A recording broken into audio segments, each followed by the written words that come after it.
Hello नमस्कार साथियों, nursing विद्या classes में आप सभी का हार्दिक स्वागत है। आज हम बात करने जा रहे हैं एग्जाम की दृष्टि से most important topic that is menstrual cycle. तो मेंस्ट्रुअल साइकिल क्या होती है, क्या उसके होने का सीक्वेंस होता है और क्या क्या उसके फेजेस होते हैं। तो बात करते हैं मेंस्ट्रुअल साइकिल के बारे में।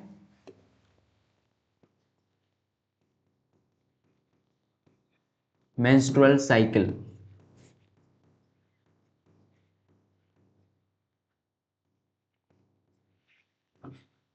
तो किसी भी फीमेल को हर महीने होने वाली वो मासिक पीड़ा या मासिक चक्र, मासिक धर्म चक्र, जिसको हम बोलते हैं the cyclical changes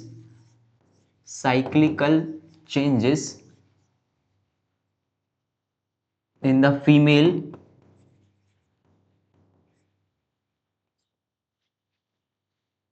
reproductive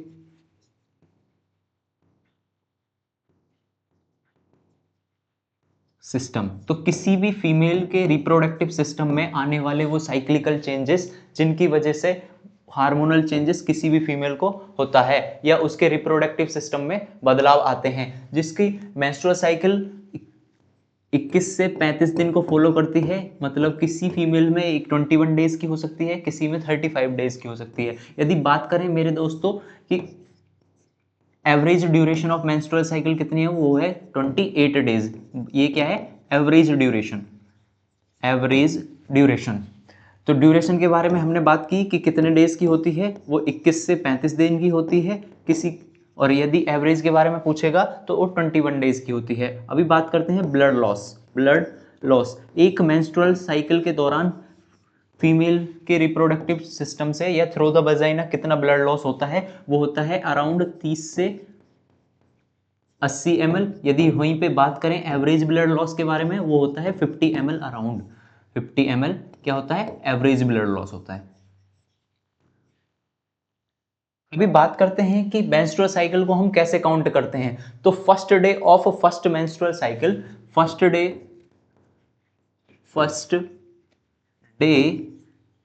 of cycle से लेकर first day of next cycle तक हम काउंट करते हैं। First day of next cycle. तो एक साइकिल के फर्स्ट डे से लेकर हम नेक्स्ट साइकिल के फर्स्ट डे तक इसको काउंट करते हैं। वहीं बात करें कि फर्स्ट किसी भी फीमेल की लाइफ में होने वाली फर्स्ट मेंस्ट्रुअल साइकिल, जिसको हम बोलते हैं क्या? मिनार्के।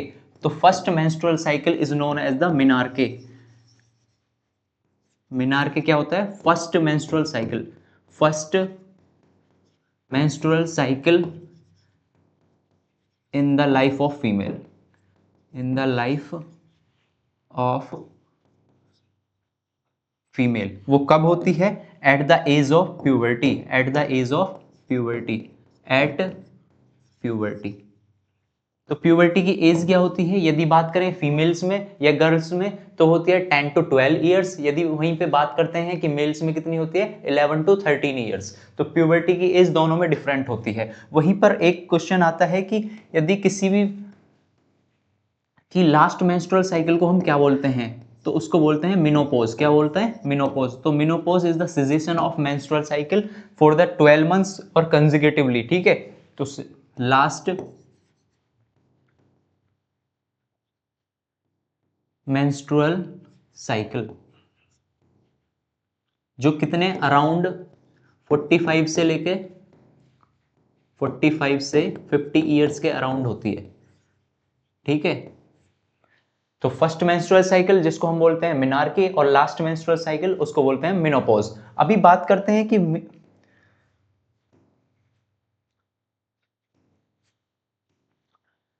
मेंस्ट्रुअल साइकिल के अकरेंस होने का क्या सीक्वेंस होता होगा, किस प्रकार से ये किसी भी फीमेल्स में हो रही होगी। तो सबसे पहले हमारे पास एक ऑर्गन होता है जिसको बोलते हैं हम बायोलॉजिकल क्लॉक इन एडल्ट्स, उसको बोलते हैं हाइपोथैलेमस। क्या होता है? हाइपोथैलेमस। हाइपोथैलेमस। हाइपोथैलेमस होता है, हाइपोथैलेमस से एक हार्मोन का रिलीज करता है जिसको बोलते हैं GnRH. GnRH gonadotropin releasing hormone. Gonadotropin releasing hormone. Gonadotropin releasing hormone आके एक्ट करता है किस पर? एंटीरियर पिट्यूटरी ग्लैंड पर। Anterior pituitary gland, anterior pituitary gland, anterior pituitary gland पे एक्ट करेगा, वहां से दो हार्मोन का रिलीज कराएगा। कौन कौन से हार्मोन होते हैं? इसको बोलते हैं हम एफएसएच, सेकंड होता है एलएच, मतलब फॉलिकल स्टिमुलेटिंग हार्मोन, और एलएच ल्यूटिनाइजिंग हार्मोन। अब एफएसएच और एलएच ये आकर वर्क करते हैं किस पे? ओवेरियन फॉलिकल्स पे। किस पर वर्क करते हैं? ओवेरियन फॉलिकल्स, ओवेरियन फॉलिकल्स पे आके वर्क करेंगे। अब एफएसएच अपना काम डिफरेंट करेगा और एलएच अपना काम डिफरेंट करेगा। जो एफएसएच होगा उसका काम क्या होगा? एफएसएच फॉलिकल स्टिमुलेटिंग हार्मोन, एक होता है हमारे पास ल्यूटिनाइजिंग हार्मोन एलएच। तो फॉलिकल स्टिमुलेटिंग हार्मोन क्या कराता है? जो ओवेरियन फॉलिकल्स हैं इनकी ग्रोथ कराएगा, ओवेरियन फॉलिकल्स की ग्रोथ कराएगा। क्या कराएगा? ओवेरियन फॉलिकल्स की ग्रोथ कराएगा। अब जब ये ओवेरियन फॉलिकल्स की ग्रोथ कराएगा तो ओवेरियन फॉलिकल्स पहले प्राइमरी ओवेरियन फॉलिकल बनेंगे, फिर सेकेंडरी ओवेरियन फॉलिकल, फिर टर्सरी ओवेरियन फॉलिकल, और लास्ट में जाके जब ये मैच्योर, फुल्ली मैच्योर हो जाएंगे तो उसको हम बोलते हैं ग्राफियन फॉलिकल। क्या बोलते हैं? ग्राफियन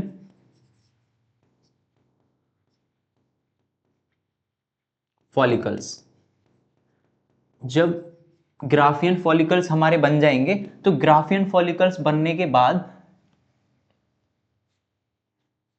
ग्राफियन फॉलिकल्स तो हमारा जो ईस्ट्रोजन का लेवल हो जाता है वो क्या हो जाता है? पीक पे पहुंच जाता है, मतलब ईस्ट्रोजन लेवल हाई हो जाता है, ईस्ट्रोजन टॉप पे पहुंच जाएगा। जब ईस्ट्रोजन टॉप पे पहुंचेगा तो हमारा एक नेगेटिव फीडबैक जाएगा, ईस्ट्रोजन नेगेटिव फीडबैक सेंड करेगा किसको? एंटीरियर पिट्यूटरी ग्लैंड को। एंटीरियर पिट्यूटरी के पास क्या जाएगा? एक नेगेटिव फीडबैक जाएगा, इसको बोलते हैं negative feedback, negative negative feedback. Negative feedback में क्या होगा? अभी एफएसएच किसकी ग्रोथ करा रहा था? ओवेरियन फॉलिकल्स की। ओवेरियन फॉलिकल्स की जब ग्रोथ हो जाएगी तो ईस्ट्रोजन ने एक नेगेटिव फीडबैक भेजा किसको? Anterior pituitary. क्यों? To decrease the level of FSH, कि एफएसएच के लेवल को क्या कर दो? डाउन करा दो। क्यों? एफएसएच ने अपना वर्क क्या था उसका? ओवेरियन फॉलिकल्स की ग्रोथ कराना, उसका काम हो चुका है पूरा। और वहीं से एक पॉजिटिव फीडबैक जाएगा किसको? एंटीरियर पिट्यूटरी को ही, कि एफएसएच का तो काम हो गया, मुझे चाहिए एलएच, और एलएच के लेवल को क्या करा दो? इंक्रीज करा दो। एलएच के लेवल को क्या कराना है? इंक्रीज। यदि एलएच का लेवल जब इंक्रीज होने लगता है तो उस कंडीशन को हम बोलते हैं एलएच सर्ज। क्या बोलते हैं? LH surge. जब एलएच पीक पर होता है, एलएच सर्ज कितने आ रहे हैं? 12 से 24 घंटे पहले होते हैं, बिफोर ओवुलेशन। 12 से 24 घंटे बिफोर ओवुलेशन, ओव्यूलेशन। ओवुलेशन होने से 12 से 24 घंटे पहले क्या होता है? एलएच सर्ज होता है, मतलब एलएच का लेवल कहां जाएगा? टॉप पर जाएगा। अभी जब एलएच सर्ज हुई तो एलएच का काम क्या होता है? ग्राफियन फॉलिकल्स जो हमारे डेवलप्ड हुए, ग्राफियन फॉलिकल्स को रप्चर कराता है। तो rupture of Graafian follicle, rupture of Graafian follicles, Graafian follicles. अब ग्राफियन फॉलिकल्स हमारे रप्चर होंगे। जब रप्चर होंगे ग्राफियन फॉलिकल्स तो उससे हमारा रिलीज होगा secondary oocyte, release of secondary oocyte या ओवम। अब जैसे ही ओवम रिलीज हुआ तो left out part, left out part क्या बचेगा? लेफ्ट आउट पार्ट बनाएगा corpus luteum, corpus luteum, corpus luteum बनेगा। यहां तक समझ में आया? सबसे पहले हमारे पास क्या था? हाइपोथैलेमस, हाइपोथैलेमस से जीएनआरएच रिलीज हुआ, जीएनआरएच ने आके एक्ट किया एंटीरियर पिट्यूटरी, एंटीरियर पिट्यूटरी से क्या रिलीज हुआ? एफएसएच और एलएच, दोनों ने आके ओवेरियन फॉलिकल्स पे वर्क किया। एफएसएच ने ग्रोथ कराई, ग्रोथ कराई तो प्राइमरी, सेकेंडरी, टर्सरी और ग्राफियन फॉलिकल्स बने। जब एफएच ईस्ट्रोजन का लेवल पीक पे पहुंचा तो ईस्ट्रोजन ने नेगेटिव फीडबैक भेजा एंटीरियर पिट्यूटरी ग्लैंड के लिए कि एफएसएच का लेवल को डाउन करो, कम करो, और एलएच के लेवल को इंक्रीज करो। एलएच का लेवल बढ़ा, एलएच सर्ज एक कंडीशन आई 12 से 24 घंटे बिफोर द ओवुलेशन। ठीक है, एलएच ने आके अपना काम किया, रप्चर कराए कौन? Graafian follicles. Graafian follicles rupture हुए तो उसके अंदर से ओवम रिलीज हुआ, ओवम रिलीज हुआ और लेफ्ट आउट पार्ट ने क्या बनाया? लेफ्ट आउट, जो लेफ्ट आउट पार्ट था, लेफ्ट आउट पार्ट ने क्या बनाया? उसने बनाया कॉर्पस लूटियम। अब कॉर्पस लूटियम से कुछ, कॉर्पस लूटियम से क्या होगा आगे बताता हूं, देखो। Corpus luteum, corpus luteum. Corpus luteum से कुछ हार्मोन का सीक्रेशन होगा, प्रोजेस्टेरोन का, प्रोजेस्टेरोन। कॉर्पस लूटियम प्रोजेस्टेरोन करेगा, रिलीज कराएगा, और प्रोजेस्टेरोन आके दो चीज का काम कराएगा। सबसे पहले क्या कराएगा, थिकनेस द एंडोमेट्रियम, या एंडोमेट्रियल लेयर की क्या थिकनेस को इंक्रीज करेगा, thickness of endometrium, endometrium layer. जैसे ही एंडोमेट्रियम की लेयर थिक होगी, और ये क्या कराएगा, prepares the uterus for implantation, uterus को प्रिपेयर करेगा, यूट्रस को प्रिपेयर करेगा for implantation, for implantation, implantation. अभी देखो, अभी यहां पे हमारे पास एक रिलीज हुआ था ओवम। जैसे ही ओवम रिलीज हुआ, यदि किसी भी मेल पार्टनर से हमें को क्या मिल जाए, स्पर्म मिल जाए, यहां पे कोई मेल पार्टनर आए और मेल पार्टनर से स्पर्म मिलेगा, यदि ओवम और इसका स्पर्म का, यदि ये दोनों मिलते हैं तो इसका इससे क्या होगा, फर्टिलाइजेशन होगा। फर्टिलाइजेशन के थ्रू क्या बनेगा, जाइगोट। और जाइगोट को रहने के लिए एक जगह चाहिएगी, जिसको हम बोलते हैं इम्प्लांटेशन के थ्रू किसमें क्या आएगा, फैलोपियन ट्यूब में ट्रांसफर होने लगेगा। ठीक है,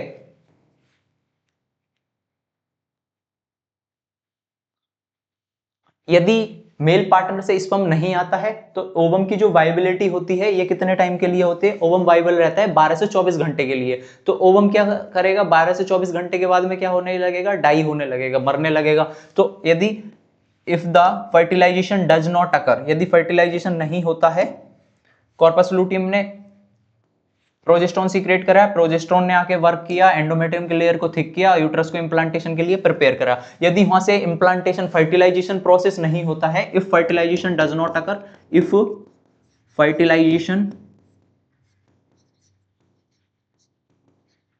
डज नॉट अकर, यदि फर्टिलाइजेशन नहीं हुआ, तो फर्टिलाइजेशन नहीं होगा तो मेरे पास एक कॉर्पस लूटियम लेयर थी, कॉर्पस लूटियम क्या होगी, डीजनरेट होगी, corpus luteum degenerate, corpus luteum degenerate होने लगेगी, खत्म होने लगेगी, और अपने आपस में ही नष्ट होने लगेगी। तो हार्मोनल लेवल क्या जाएगा, डिक्रीज, हार्मोनल लेवल क्या जाएगा, हार्मोनल लेवल डिक्रीज होने लगेगा। जैसे ही हार्मोनल का लेवल डिक्रीज होगा,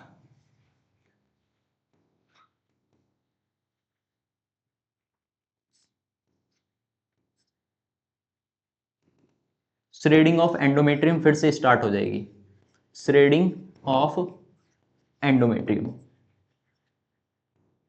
एंडोमेट्रियल लेयर क्या होती है, यूट्रस की इनर मोस्ट लेयर होती है, जो श्रेड करने लगती है, मतलब नष्ट होने लगती है, जिसकी वजह से ही ब्लीडिंग होती है, और फिर नेक्स्ट मेंस्ट्रुअल साइकिल आने लगेगी, next menstrual cycle is coming. ठीक है, तो हमने बताया सबसे पहले हाइपोथैलेमस था, हाइपोथैलेमस से एक ग्लैंड, एक हार्मोन निकला जिसको बोलते हैं जीएनआरएच, गोनाडोट्रोपिन रिलीजिंग हार्मोन। उसने आके वर्क किया एंटीरियर पिट्यूटरी पे, एंटीरियर पिट्यूटरी से दो हार्मोन निकले, एफएसएच और एलएच। एफएसएच ने ओवेरियन फॉलिकल्स की क्या कराई, ग्रोथ कराई, प्राइमरी सेकेंडरी टर्सरी बनाए, उसके बाद में ग्राफियन फॉलिकल्स बने, फिर ईस्ट्रोजन का लेवल पीक पे गया, ईस्ट्रोजन ने नेगेटिव फीडबैक भेजा किसको, एंटीरियर पिट्यूटरी ग्लैंड को, कि एफएसएच के लेवल को कम करो। एफएसएच का लेवल कम किया तो एलएच का लेवल बढ़ाया, एलएच ने आके ग्राफियन फॉलिकल्स पे वर्क किया, उसको रप्चर कराया, रप्चर करने के बाद में ओवम रिलीज हुआ। ओवम की वायबिलिटी 12 से 24 घंटे के लिए रहती है। उसके बाद में ओवम रिलीज हुआ, लेफ्ट आउट पार्ट ने कॉर्पस लूटियम बनाया, कॉर्पस लूटियम में प्रोजेस्टेरोन सीक्रेट कराया, प्रोजेस्टेरोन के दो फंक्शन हुए, thickness of the endometrium and uterus को इंप्लांटेशन के लिए प्रिपेयर किया। अब जो ओवम रिलीज हुआ, यदि मेल पार्टनर से उसको स्पर्म मिलता है तो दोनों का फर्टिलाइजेशन होगा, दोनों आपस में कंबाइन हो गए, फर्टिलाइजेशन प्रोसेस के थ्रू जाइगोट बनाएंगे। जाइगोट को रहने के लिए एक जगह चाहिएगी, यदि वो फैलोपियन ट्यूब में ट्रांसफर होता है तो ठीक है, वरना तो फिर क्या, उसको रहने के लिए उसमें जगह चाहिएगी, है ना। उसके बाद में फर्टिलाइजेशन डज नॉट अगर, यदि फर्टिलाइजेशन प्रोसेस नहीं होता है तो कॉर्पस लूटियम अपने आपस में ही डीजनरेट होने लगेगी, हार्मोनल लेवल डिक्रीज होगा, हार्मोन डिक्रीज होने की वजह से एंडोमेट्रियम लेयर जो यूट्रस की इनरमोस्ट लेयर होती है वो डीजनरेट करने लगेगी, डीजनरेट होगी तो next menstrual cycle is stabilized. ठीक है, होने लगी। अभी बात करते हैं कि फेजेस ऑफ मेंस्ट्रुअल साइकिल क्या क्या होते हैं। बात करते हैं phases of menstrual cycle. Phases of menstrual cycle, क्या क्या फेजेस होते हैं। तो मेंस्ट्रुअल साइकिल को हमने चार पार्ट्स में डिवाइड किया है, या चार फेज होते हैं। कितने फेज होते हैं, 4 फेजेस, 4 फेजेस। सबसे पहले बात करते हैं फर्स्ट फेज के बारे में। फर्स्ट फेज क्या होता है? इसको बोलते हैं मेंस्ट्रुअल फेज। मेंस्ट्रुअल फेज सबसे पहला फेज होता है अपना मेंस्ट्रुअल फेज। मेंस्ट्रुअल फेज का दूसरा नाम होता है ब्लीडिंग फेज। मेंस्ट्रुअल फेज को क्या बोलते हैं? Bleeding phase. ब्लीडिंग फेज ये इसकी ड्यूरेशन जो होती है 1 से लेके 4 दिन तक की रहती है। ये 1 to 5 डेज कर लो इसको। 1 to 5 डेज, 1 से लेके 5 दिन तक की इसकी ड्यूरेशन होती है। ब्लीडिंग थ्रू वजाइना, इसमें क्या होता है? वजाइना के थ्रू थ्रू ब्लीडिंग होती है। Bleeding through vagina. अब ब्लीडिंग क्यों होती है? Due to the shredding of endometrium. Due to shredding of endometrium. Endometrium, जब एंडोमेट्रियम लेयर श्रेड करेगी तो ब्लीडिंग थ्रू वजाइना होगी। इसके बाद में जब वजाइना के कैनाल के थ्रू ब्लीडिंग स्टार्ट हुई तो हार्मोनल लेवल क्या होने लगा? डिक्रीज होने लगा, क्योंकि कॉर्पस लूटियम ने डीजनरेट किया। तो हार्मोनल लेवल क्या जाएगा? हार्मोनल लेवल डिक्रीज होने लगा। अभी कभी कभी आपके मन में भी ये क्वेश्चन आता होगा कि नॉर्मली जो ब्लड होता है वो क्लॉट फॉर्मेशन कर देता है। यदि कहीं किसी भी साइड पे इंजरी हुई तो नॉर्मली ब्लड क्या बनाने लगता है? अपना क्लॉट फॉर्मेशन हो जाता है इमीडिएटली। तो menstrual blood does not clot, because menstrual जो ब्लड होता है वो कभी भी क्लॉट नहीं बनाता है। मेंस्ट्रुअल ब्लड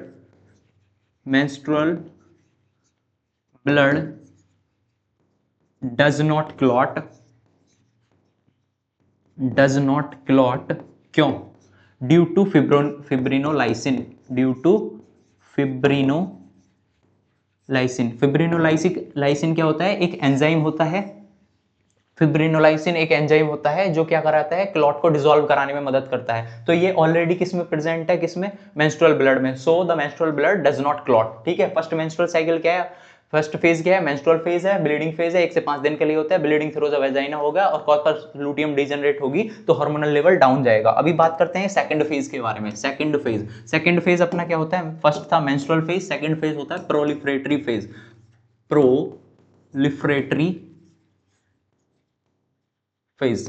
प्रोलिफरेटरी फेज इसका दूसरा नाम क्या होता है? इसको ही बोलते हैं फॉलिकुलर फेज। इसको क्या बोलते हैं? Follicular phase. फॉलिकुलर फेज होता है, इसकी ड्यूरेशन जो होती है 6 से 13 दिन के लिए होती है।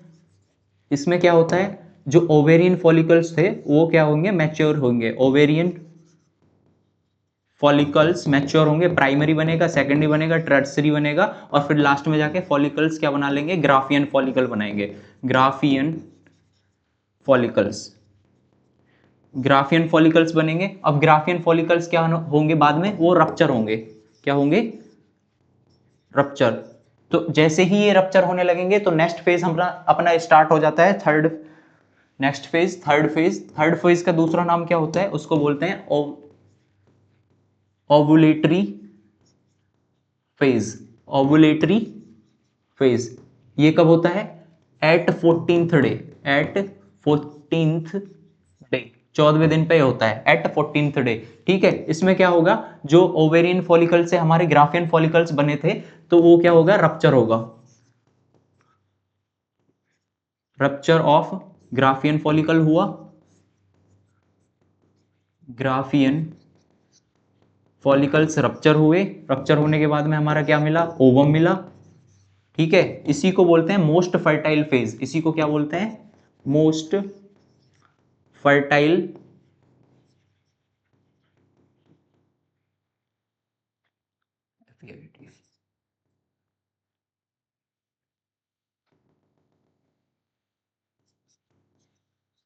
फर्टाइल फेज के नाम से भी इसे जानते हैं। ठीक है।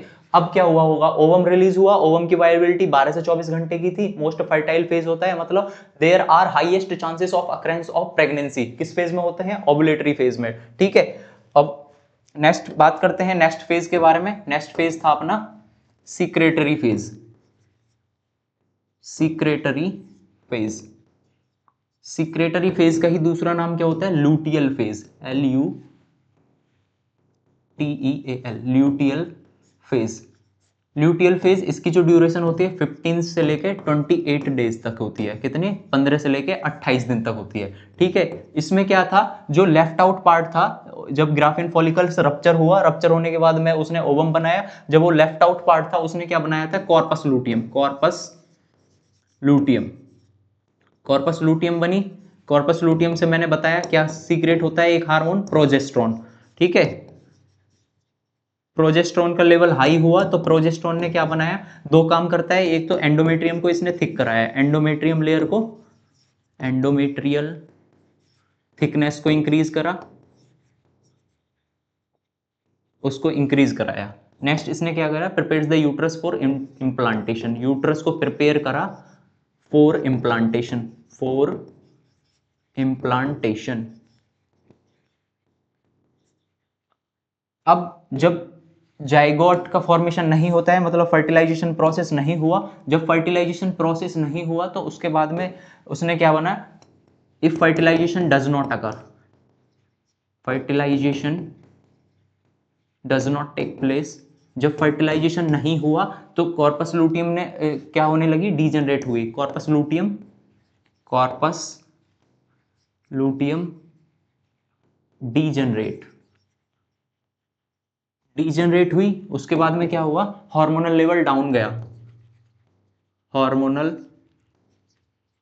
लेवल डिक्रीज हुआ, हार्मोनल लेवल डिक्रीज हुआ तो एंडोमेट्रियल श्रेड हुई, एंडोमेट्रियल श्रेडिंग।